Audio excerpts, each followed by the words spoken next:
My parents spent my entire childhood telling me my brother had more potential than me. At 2 a.m. last year, my mom called sobbing. I felt nothing. I spent the first 18 years of my life being the child my parents tolerated while they raised the one they actually wanted. My brother Daniel was born after 2 miscarriages. I understood, even as a kid, that his arrival meant something different to my parents than mine had. What I didn't understand, not for a long time, was just how completely that would define everything. The favoritism wasn't subtle. It was structural. When I made honor roll 3 semesters in a row, my mom said, "That's great, hun," while stirring something on the stove. When Daniel passed his driver's test on the 3rd attempt, my dad took the whole family to dinner. I worked every summer starting at 14, just to buy my own clothes for school. Daniel got a car for his 16th birthday, not a used one, brand new, sitting in the driveway with a bow on it. I asked my dad once directly why things worked the way they did. He shrugged and told me Daniel had more potential. He said it the way you'd say something obvious, like the weather. I stopped asking after that. Senior year, I got into a strong engineering program with a partial scholarship.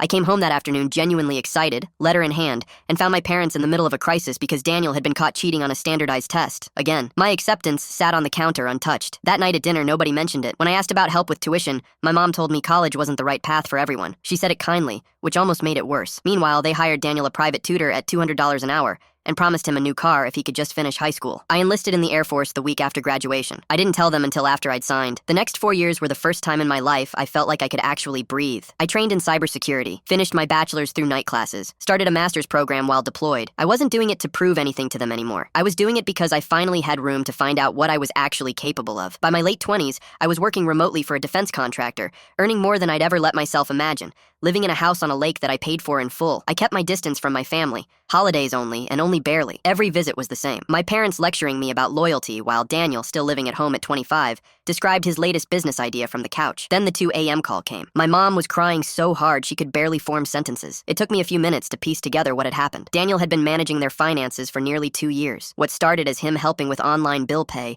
had quietly become something else entirely. He'd drained their retirement account, taken a second mortgage on the house, filed business loans in my dad's name, even pawned my mother's jewelry.